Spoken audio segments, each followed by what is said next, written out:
thrilled to have you join KMMU.org.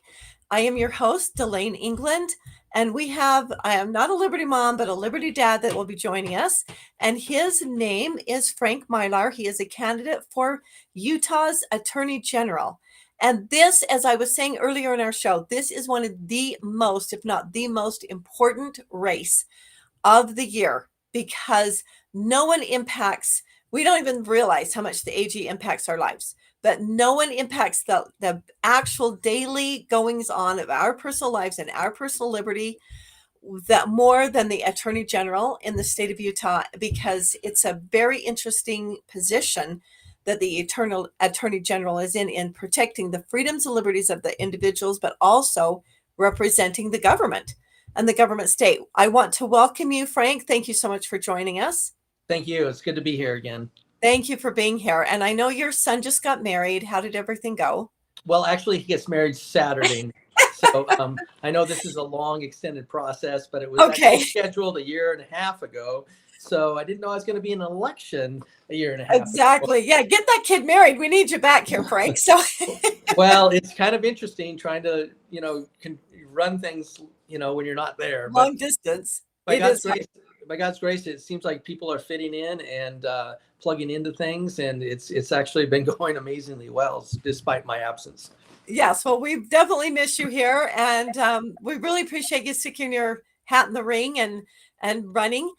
I have one question that I want to ask you is where did you learn so much about the Constitution? When did that start, and where was the seed planted? Great. Well, it's probably when I was in high school, believe it or not, in Seattle, Washington, good old liberal Seattle, Washington. And I read Milton Friedman's book, Free to Choose. And it had a huge impact on me. I had never read the Constitution at that time.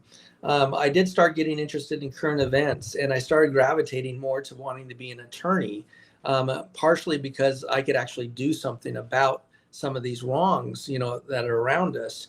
And let me tell you, they were still bad in Seattle in the 70s. Right. Yeah. And actually, I would tell people when I went to college, I went to a very conservative college, Wheaton College in Chicago. And I would tell people, well, Seattle's actually just as liberal as San Francisco. It just doesn't have the reputation. And, so that was, and then I went to Wheaton College. It's one of these schools that's been around since 1860. Wow. And it's been a very conservative school. It actually has a pledge or agreement that students and faculty sign just like BYU does, because they want to make sure, hey, are we really, teaching, accurate things? It was then that I had kind of a minor in history, and I've always loved history. And I took history from this guy that was a fantastic professor. And I was astounded at just reading all these things, the Federalist Papers and some of the letters that they wrote. I was, back then it was microfiche. I'm dating myself. Right. And I would read these letters, and I was astounded by several things. One is, wow, there are a lot of people that really believe passionately about God that had an impact on this Constitution, because we're not told that, right? You go to good old secular Seattle schools, you're not going to hear that kind of thing. And then I started just kind of reading more and just realized this is really significant. And so it was there that I started just getting that interest in the Constitution and reading the Federalist Papers, and things like that. And finally reading the document itself. And then I actually went to Seattle University Law School, which isn't the most conservative law school around, but I actually had a conservative constitutional law professor. And so that was kind of significant. And he actually had clerked for one of the conservative U.S. Supreme Court justices also. And so that was kind of significant. That was very helpful for me, because again, a lot of law schools are pretty liberal. And this professor decidedly wasn't. He stood out. And so that just really built a lot. And then when I ended up meeting my wife, who was, I went to the same church that her fraternal twin did, and she was here in Utah in the master's program and also worked at the University Hospital. And so then we decided just to move to Utah. Then that's where I started actually working in the Attorney General's office and actually started really getting involved in litigating constitutional issues. So I am not somebody that's read it several times, but I have read through the Constitution. I'm actually somebody that looks at Article 3 courts and stuff from time to time. It's things that come up, and not just the amendments, although the amendments obviously are what the litigation focuses on. So that probably was really significant to me. I also went back to Washington, D.C. several times. In college, I was in a college program, and we had that opportunity there to actually go there, see the Declaration of Independence and things like that, and then actually went to Philadelphia as well and got to see, the original place where it was signed. And so those things really had an impact on me even before I got to Utah. And then as I got to Utah and I started working in the Attorney General's office, that was kind of my biggest focus. I did a lot of things in that office, but my biggest focus was constitutional, litigation in the courts. Okay, fantastic. So you're running for AG, and there's 4 candidates that are running on the Republican ticket. Yes. And so give me 3 things that set you apart from the other 3 candidates. What do you have that they do not have? Sure. Well, I put on as one of my slogan, trusted experience. One is I have far more experience than anyone that's running. That over 36 years of actually practicing law in the courts. 12 of those years was working in several areas of the Attorney General's office. And one candidate has worked in the AG's office about half that time. And at least she does have some decent experience. The other 2 really do not have any significant litigation experience at all. And that's kind of significant. If you're going to lead the office, you should know what in the world you're talking about. And so all the candidates, none of them have had jury trials, which is kind of combat experience if you're an attorney. Would you want an auditor who's never done an audit? Would you want a sheriff who's never arrested anybody? And so, honestly, it seems to be intuitive that you'd want an attorney leading that office who's had several jury trials like I have, argued many times before our Utah Supreme Court. People can check them out. Most of them are constitutional cases of parental rights, First Amendment cases, Fourth Amendment cases, a number of different cases you can see that I've actually litigated before our Utah Supreme Court and the 10th Circuit Court of Appeals. I'm also a little bit bothered by some of the boasts of some of the candidates claiming that they've litigated before the U.S. Supreme Court. I believe I'm the only candidate that's actually licensed to practice before the U.S. Supreme Court. And I was admitted in 1993 because I was handling a prisoner writ that was before that court. And then I ended up handling other cases in the AG's office, and then even far more when I left the AG's office.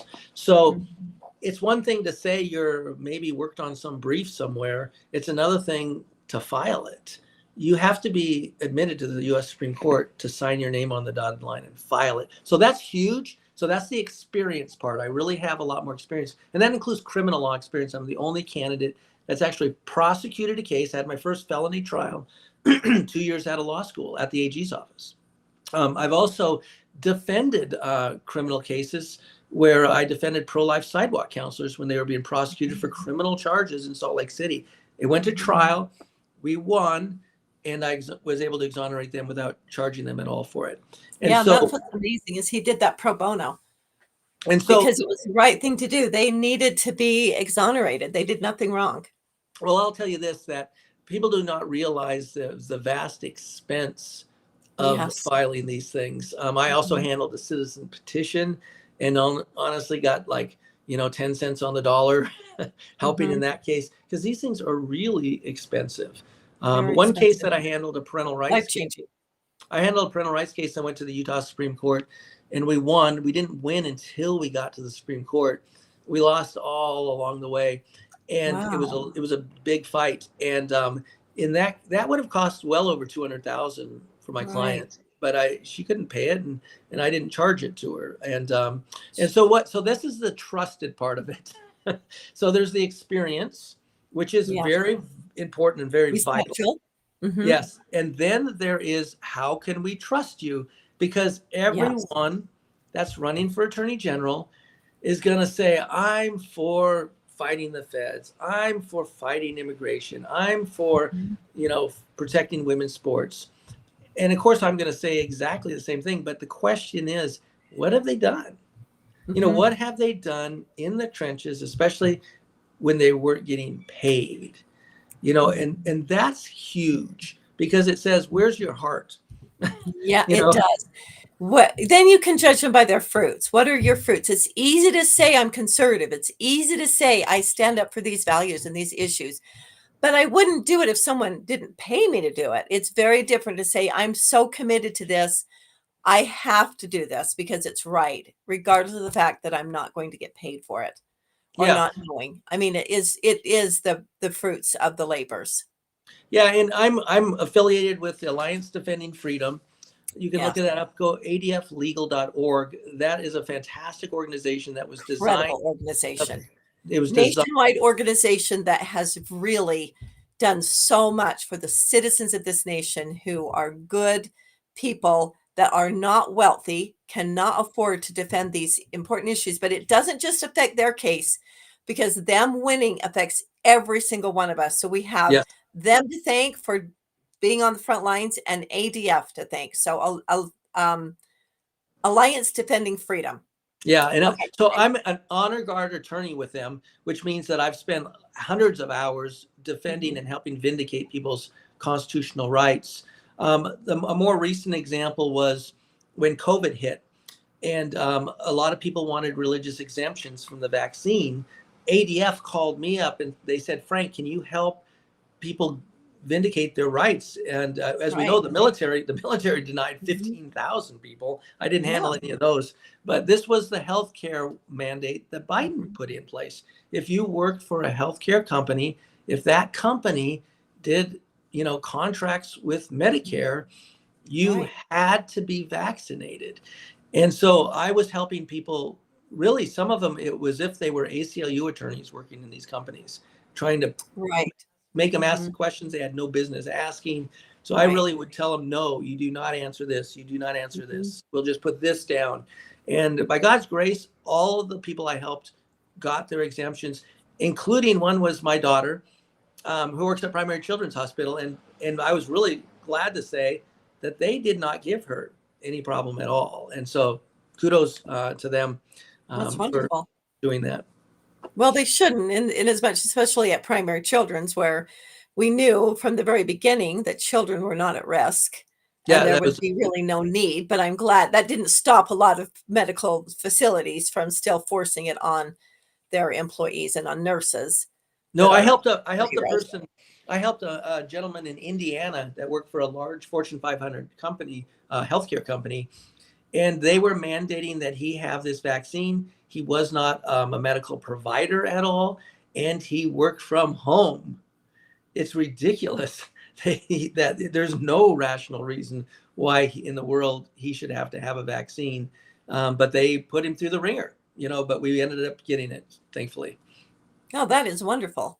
Mhm. So I just want to remind everyone this is a show is brought to you by Main Street Media, Utah. And we are live on Rumble, YouTube, X, and KMMU.org is our website. So, uh, yeah, listen to us any way you want to and watch us because you don't just have to listen, but we want you to listen. Most important part is listening, especially the content. And we're really grateful to have Frank Mylar, candidate for Attorney General, with us. And yeah, Frank, you've done a great job explaining like why you're so and how you have been literally preparing this job for 35 years, how you're definitely light years ahead of anyone else in this race as far as competence, abilities, and experience. And then also, we cannot doubt your true, sincere abilities on where you stand on the issues because you have been on the front lines and you've done it, and you've done it in many cases for free. And being a part of Alliance Defending Freedom, that is not a small thing. That is a huge commitment. And it is also says how much they trust you and their confidence they have in you because they don't just hire just anybody because it's really important to them to have attorneys that win because it affects their reputation. They need to know that when you take on a case, the chances are extremely high that you're going to win. Yeah, So it was interesting. I was at a gathering, and I think it was the Elephant Club or some group. It was in Red Robin in Salt Lake, and one of the persons that was there said, "Oh yeah, I remember you sent a letter to our school district because they were denying our students yeah. their constitutional rights," and I literally had forgotten about that. And it was really nice that this person had mentioned that, but she said your name was on the CC of that letter, Right. because Yeah. and I'm that way with a lot of letters that are sent out. Homeschool Legal Defense Association, I'm also their number one go-to attorney if there's an issue there. And so if there's litigation, if there's follow-up, if there's meetings that have to happen, school board meetings to attend, I actually attend. And I've done that in the past. I've attended school board meetings, I've gone into court. But sometimes, thankfully, in that case, the school board backed down and changed the policy. Right. Hmm. That's wonderful. Yeah, I heard about that. Kim Coleman, she was at an event that you were speaking and others were speaking, but she did realize that you were the attorney that helped her with her own situation with her own family. So that was very impressive. That was just organic. She had no idea that you were going, who she was even hearing speak that day. So that really just says what's true is that yeah, you are out there on the front lines helping these people. Okay, was there anything else that you wanted to state about what separates you from the other candidates? Well, I think the vast experience that I have in criminal law, you're considered the chief law enforcement officer of the state. Yes.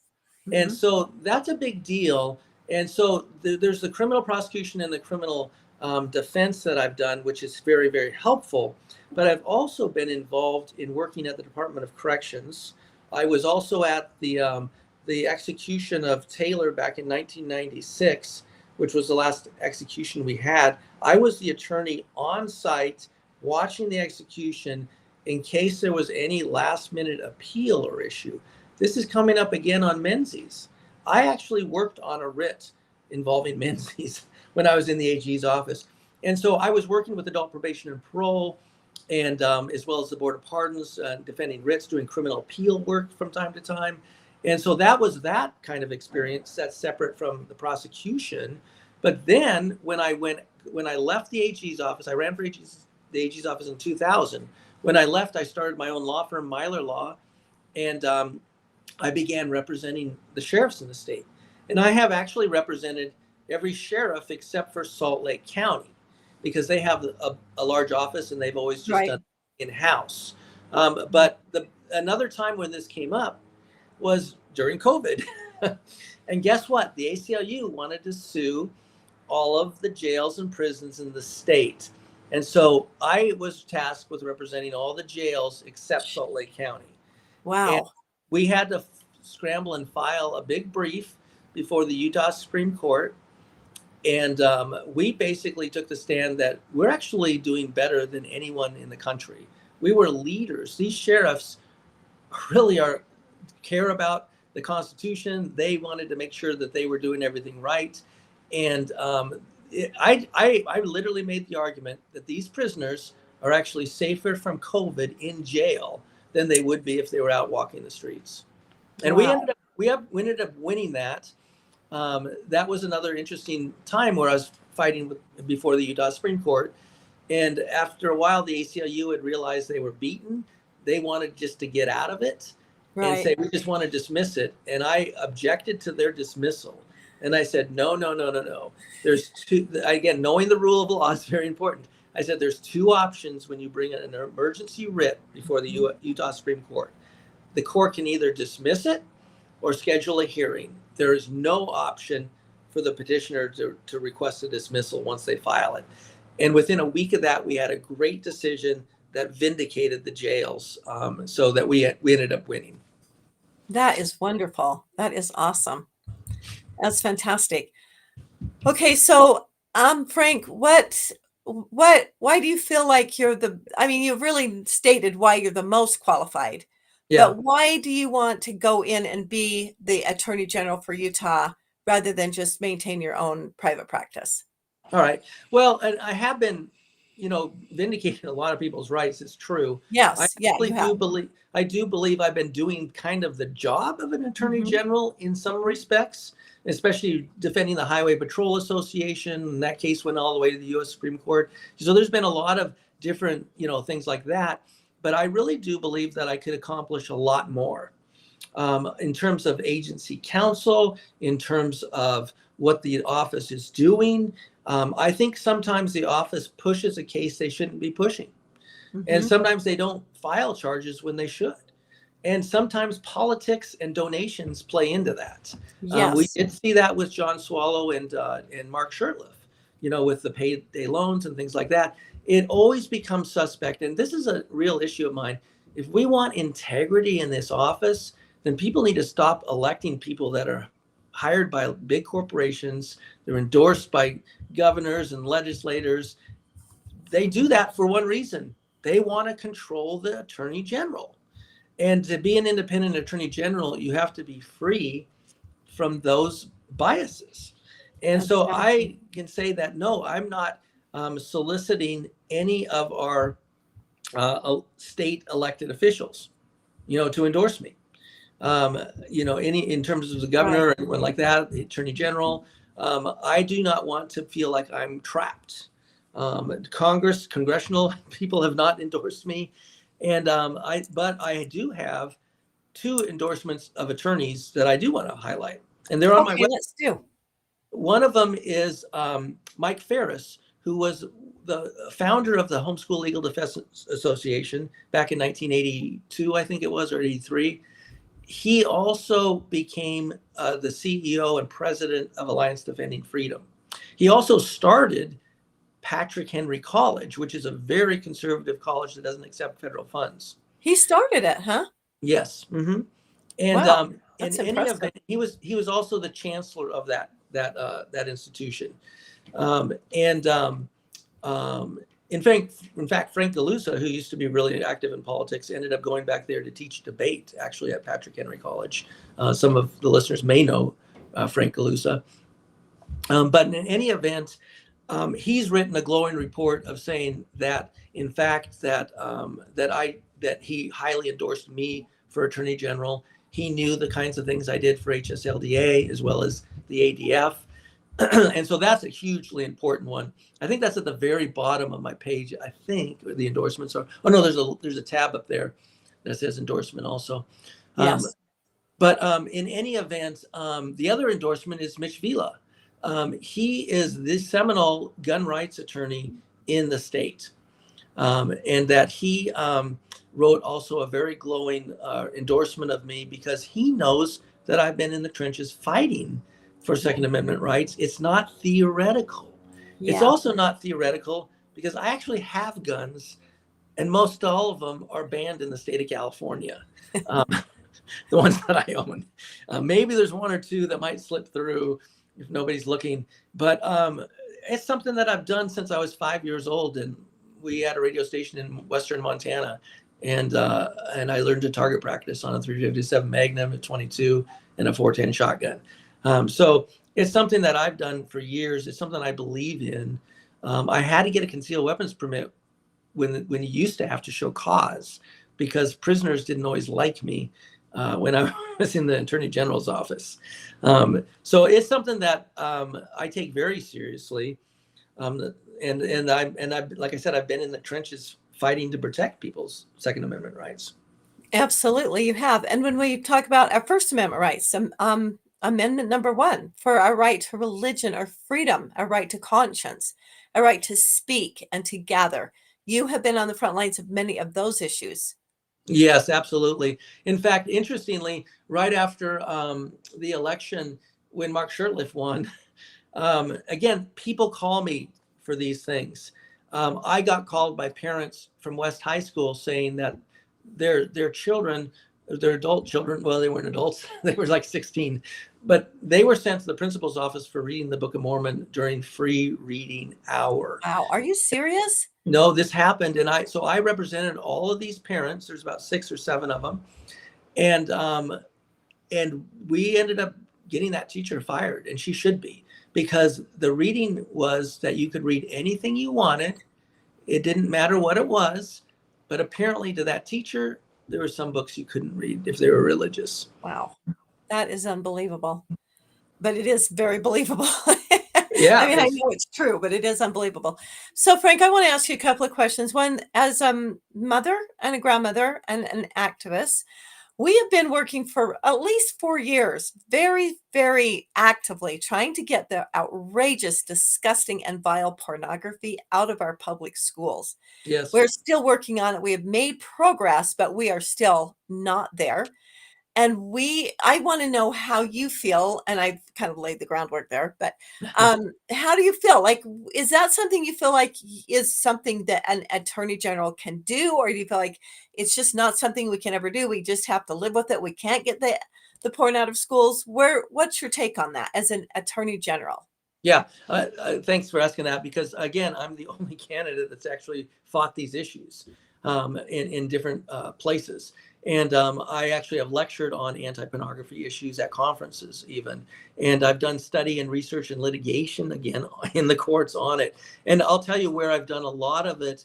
Well, when I ran last time, I actually targeted some of the public libraries that if they're allowing children to check out materials that's harmful to minors, that they're violating the law. And so I was Right. actually on record saying I'd prosecute libraries if they actually are allowing access to minors, of harmful materials. And so it's actually the public libraries as well. And they're one of the most liberal organizations in the country, the American Library Association. They want kids to read the most terrible things, and they have no filter. They have No zero. filter. They don't believe they actually do something that I find very dishonest. They call it book burning when you Yes, don't want books or right. book banning. If you Yes, don't want pornography, that would be illegal for me to just even share a paragraph online here yeah, on a radio show or on television or across the broadcast.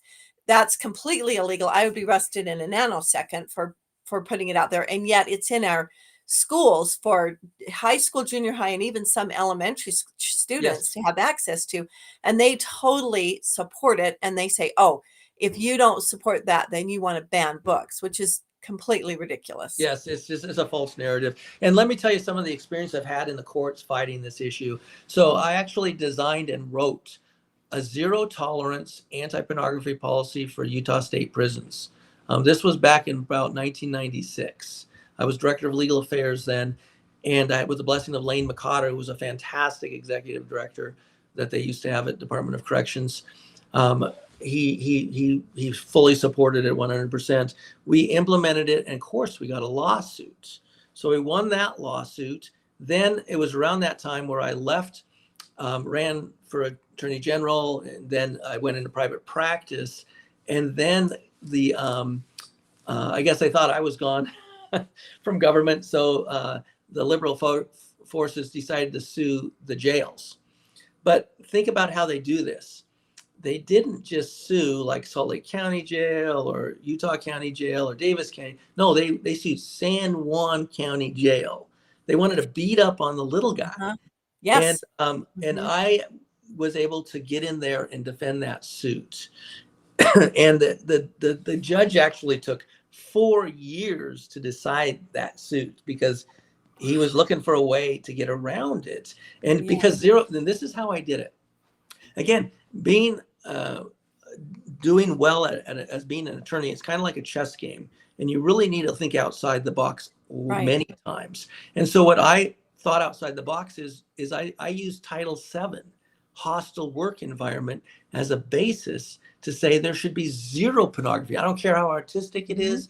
I don't care if it's legal. If it's Right. nudity at all of certain body parts, it just shouldn't be allowed in our prisons and jails. And so the reason I won with this is I used Title VII. I said this is a hostile work environment for the women who have to work in and around these prisoners when they have that pinned up. You can't put a Sports Illustrated swimsuit poster up at work, and you certainly shouldn't be able to if the bikini's not on. Um, Exactly.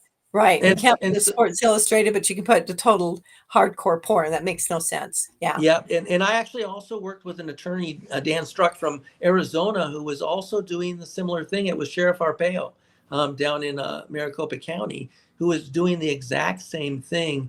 And theirs got up before mine did. And they actually won at the Ninth Circuit Court of Appeals on that issue, which is amazing that they could win there. Then my folks, the people that were suing, they decided they didn't want to appeal because if the Ninth Circuit went this way on the same basis, Right. clearly the 10th Circuit would have slam dunked, that, and we would have won. So we did win that.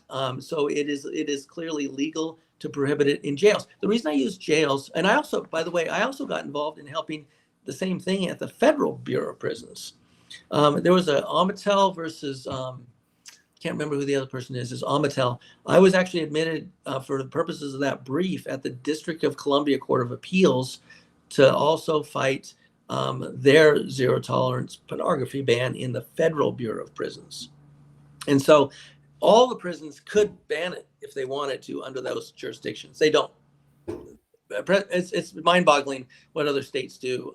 Let people smoke, and it's bizarre. But they could have if they wanted to. So that's the importance of that is that when you're talking about inmates like children, like minors, they are not situated like free adults. No, they're not. They do not have the exact same First Amendment rights that They adults do. don't. They don't. They can't get a driver's license. They can't get a tattoo. They can't get their ears pierced without parental permission. Like there's so many things that we don't allow young people to Mhm. do, mostly because they don't have actually developed brains. They don't have the ability to reason and think things through. And the fact that, as we know scientifically, it's been proven that minors that are subjected to pornography become addicted very quickly, on oftentimes immediately, their Mhm. first exposure. And we also know that to overcome an addiction of any kind, especially pornography, when you get addicted as a minor with an undeveloped brain, it is so much more difficult to ever recover from that.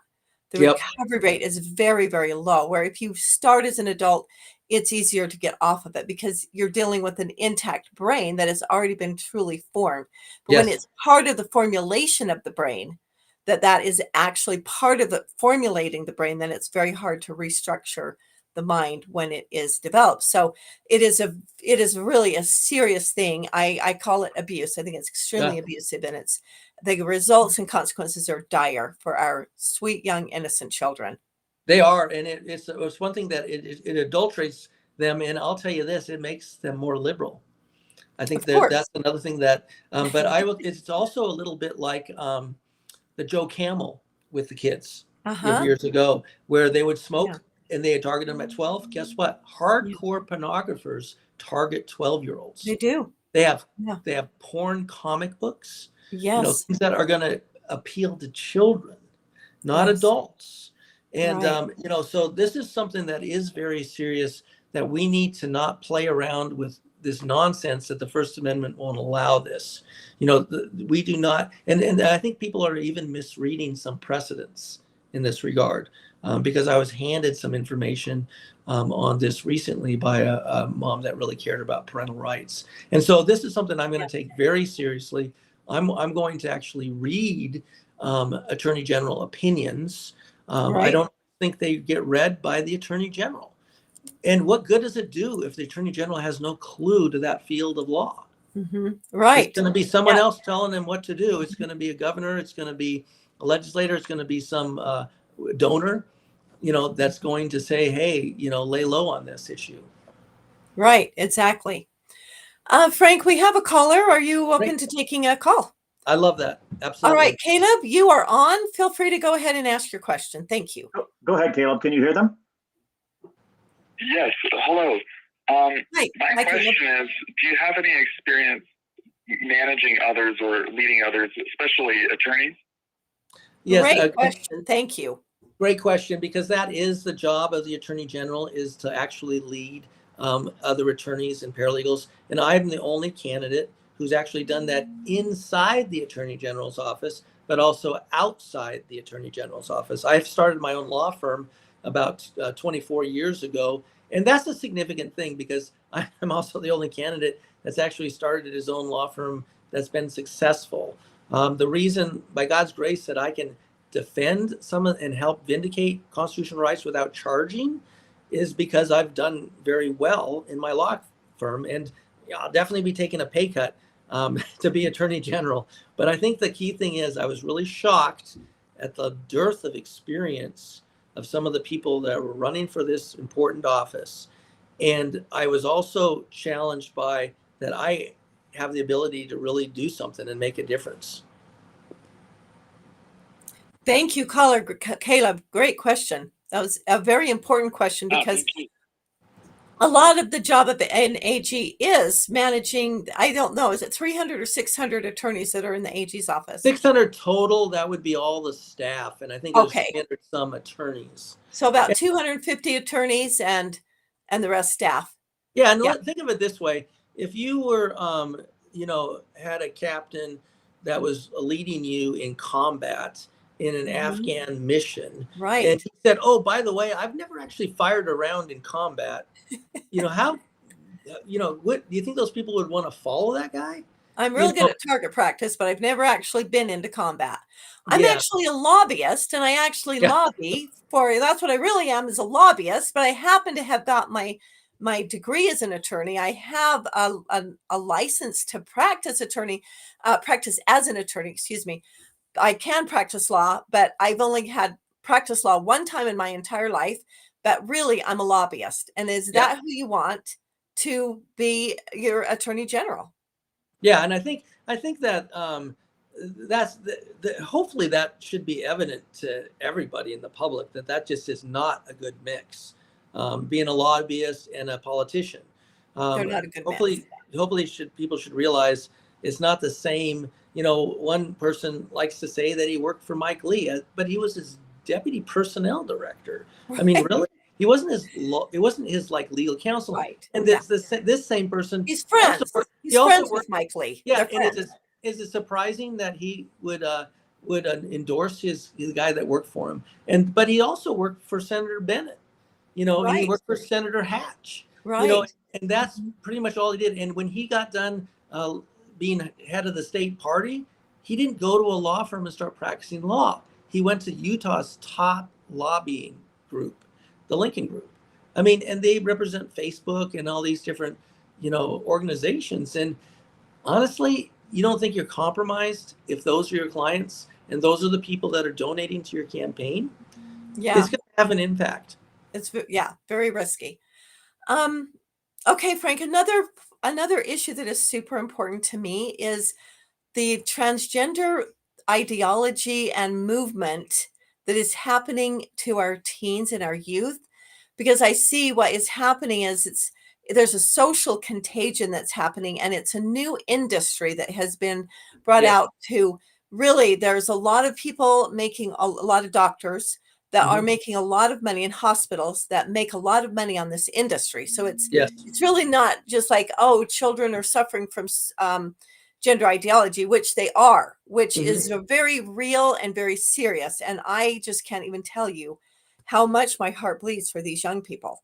It's very real. They really are suffering, and they really do feel, a lot of pain, and a lot of, they're disconnected, and it's very real.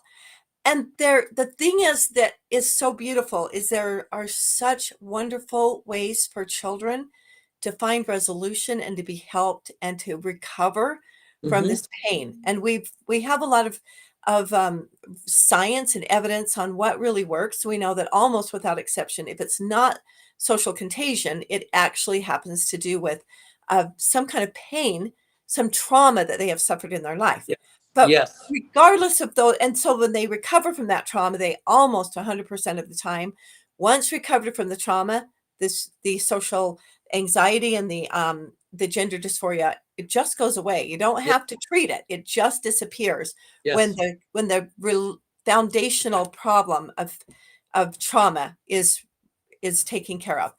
But we did pass a law in Utah that does help to curb the amount of children that can receive the surgeries, and it limits them getting the puberty blockers, Yes. and then it does limit the sex cross hormones, but it doesn't eliminate them. Yeah. And of course, we are dealing with that, and we're also dealing with biological boys who have gender dysphoria or don't, but let's assume that do, Yeah. that want to play on girl sports. Mhm. And we already also pass along that, but we are receiving lawsuits. I mean, we know that we are going to receive lawsuits. So Yes, I absolutely. want to know, like, for me, these are important issues because they are protecting the innocent and vulnerable against really evil, and they're Yeah. against a new a new business, Yeah. that seeks to gain at the expense of our innocent, beautiful, amazing children. I got to know that I have an AG that's going to stand up. Where do you stand on those issues? Yeah, absolutely. And all of us are going to say that we stand on those Oh, issues. absolutely. But Yes. this is where it gets back to experience again. I've actually been in the trenches fighting. I fought in California. They had a law that prevented licensed therapists, and usually these were religiously minded therapists who wanted to give counsel to help people with these problems. And but the California people did not want that to happen No, they because didn't want they to were receiving any successful. counseling. They were very successful. And Mhm. I actually joined in on that case at the Ninth Circuit. And unfortunately, it lost at the Ninth Circuit. The U.S. Supreme Court did not take that up. And so it's illegal there. But then they are not satisfied with that. They tried to move east. And so they came in Utah, and I went down and testified against these bills. And this is the way they do it. They always put up a straw man, this Yes. fake thing. And they talked about, we want to eliminate electric shock therapy. Well, Right. who does that? Exactly. Who is And like, doing that? we're all You know? against electric shock therapy. Nobody wants that kind of stuff. Like, that's Yep. never proven to be effective, and Nope. it's abusive. And It's so we were all abusive. against that. But that Yeah. was their argument. That was their argument. And but again, by God's grace, we've defeated every one of those bills. Obviously, Eagle Forum was amazing in helping in that. But that's one of those where Gail called up and said, Frank, you got to get down "Oh, here and testify. we need you quick, Frank. Come down here." And I And was, you dropped everything and came down. I mean, we were like so grateful. That was a huge, yeah, well, it's huge win. because I do have a passion for this. And Mhm. I was also with the ADF was going to file a lawsuit against one of the universities in Utah on under Title IX. Now, again, I've litigated Title IX cases. To one of my competitors, Rachel's credit, she's also litigated some Title IX, but none of the others have. They don't even know what, I don't think they even know what Title IX really is, Right. honestly. But I was going to file a Title IX suit on behalf of an athlete, and then COVID hit and it nixed the sports. Right. And so that was unfortunate. And then but that didn't stop the ADF. They No. filed the Mhm. lawsuits to defend the two girls from Connecticut who were denied the gold and silver medal in the mile because a man beat them. And we need to stop playing around with Yeah. this. We We need have to to stop just playing say, around. you're a biological boy or you're a biological girl. When they're 18, we can say biological women and biological man. But That's there right. should be zero, zero, zero exemptions. I don't care if they're taking some blocker nonsense. If they're a boy, they can't compete in girls' sports, period. You You can't know, change your sex, period. no, and the same thing goes with the bathrooms. This Mhm. is a morality issue It to the is. core. Mhm. We do not want men of any kind of denomination in a woman's bathroom, especially not when they're minors. So this is crazy. We need to fight this with a full court press, and I will do that. I've been in the trenches fighting these kinds of issues, and that's why people know that I will really passionately fight these. Thank you, Frank. We have Chris on the line. Chris, you are welcome to ask your question. Go right ahead. Go ahead, Chris. Okay. Hey, thank you. I am a state delegate, and I had the opportunity to attend the debate that was held down in Utah County with the Republican women. Mhm. And afterwards chatted with quite a few of the candidates that are running for AG.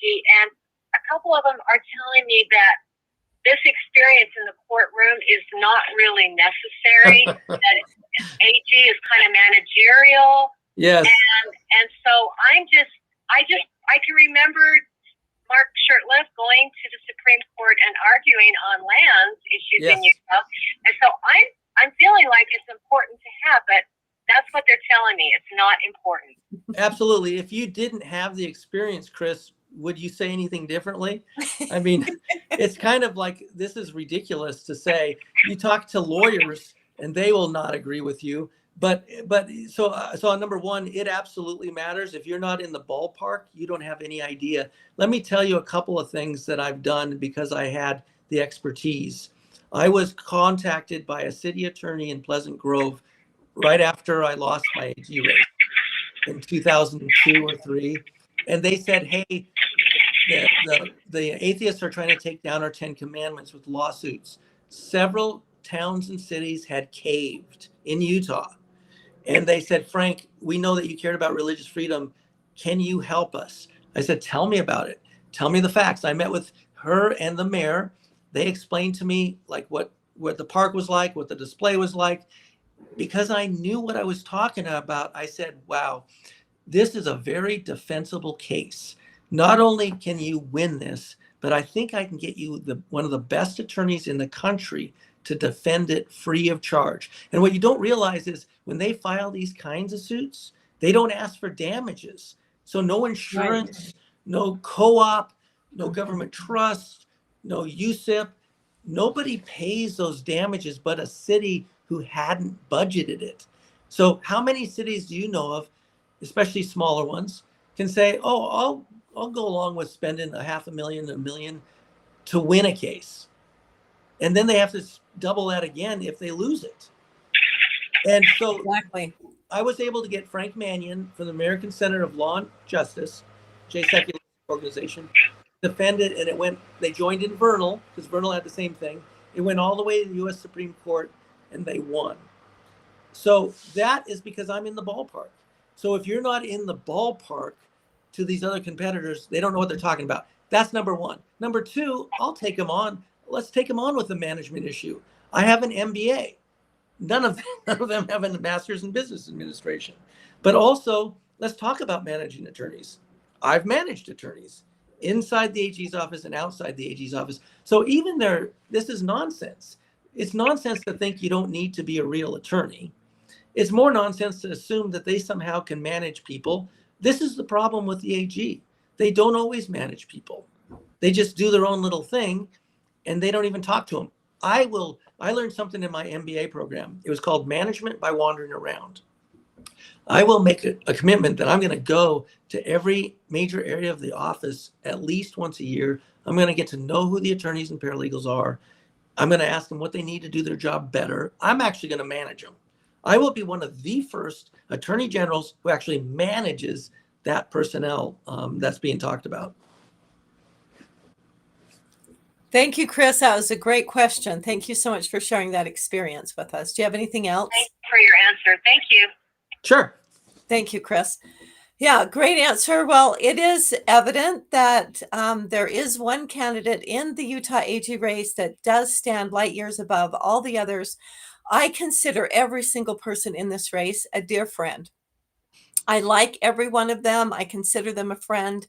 I see that they're very brilliant, bright people that want to create value, but they do not have anywhere near the skills, abilities, experience that Frank Mylar has for this race. And so I ask every delegate and every citizen, go out and find out who your state delegates are and ask them to contact Frank and make sure that they have a chance to ask him themselves these tough questions and do a little vetting and find out what are the qualifications of others. And I think it is ridiculous to say, I just manage the office. I don't need to have skills as an attorney. If that were true, I could run for AG. Yeah. Chris, there are plenty of people who have held other positions and other things, and they could just, run for this office. You have to be an attorney, and the more experience you have, the more principled you are, the more you're prepared to handle these difficult issues. Because I also think experience is super important, but I also think just as important is where you stand on these critical issues. We need to know we have an AG that's going to stand up for life, that's going to protect life at all stages. We need to know that we have an AG that is going to stand up for women in sports and in our private spaces, in the bathroom, that we're not going to play and dance in the middle of the road, that we're going to stand up for that. So those issues are very, very important. So Frank, thank you so much for being here with us. Thank you for running. Please repeat your website so everyone Yes. can go on your website and donate or find where you can learn more or volunteer. It's Frank Mylar and the number 4ag.com. So frankmylar4ag.com. You can go there, you can donate, you can also volunteer. I would appreciate you going there. I love questions. There's no question that I wouldn't love for you to ask. So definitely please spread the word. That's true. Frank can handle the hard questions. So it's Frank, Mylar, Yes. number 4, Yes. ag.org.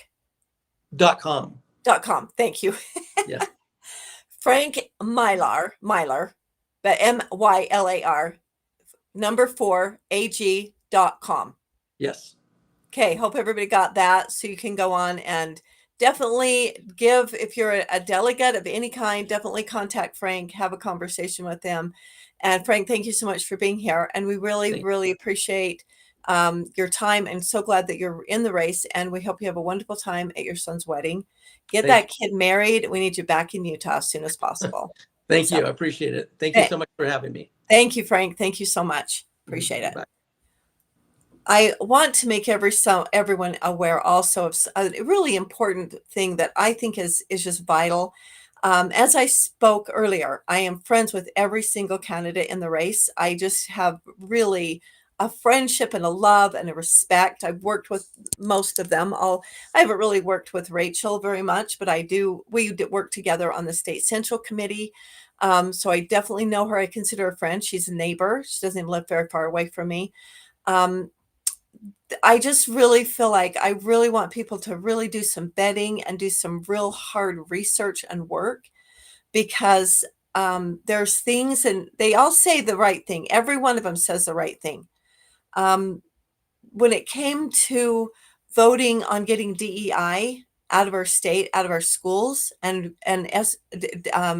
DEI is diversity, inclusion, and equity. Rachel voted no on that. She did not want us to get that out of our schools. And social emotional learning, SEL, she wanted to keep social emotional learning in our schools. And we know that has just really damaged our schools. There is no reason in the world we would ever want to have our young people being taught that if they're white, they are supremacists, and that they are hurting other children, and they're supreme over other children that are not white. That is a terrible thing to teach, and that they're somehow being mean because of that. We would never want our children who are of other colors or faiths or races, that they are victims. That we never teach people they're victims. There's no power in being a victim. That is very destructive, and it's horrible. And I was very, very disappointed on that vote. And that's very important for people to be aware. And then another one of the candidates who I worked under as, again, on the State Central Committee, who was the chair. And I've known him for many years, and I just really love him, and I really like him. And I amazingly talented and very brilliant man, but he is a lobbyist. He's a lobbyist. Do you think we want a lobbyist who's really never practiced law, one time has ever had one case and never been in court? Is that who you want for your AG? The deal breaker for me came right off the top, right off the beginning. Came out with, on his website, listed who was on his finance committee, who was on his finance team at the very beginning. I shuddered when I saw our lieutenant governor, whose one job, only job as lieutenant governor is over elections.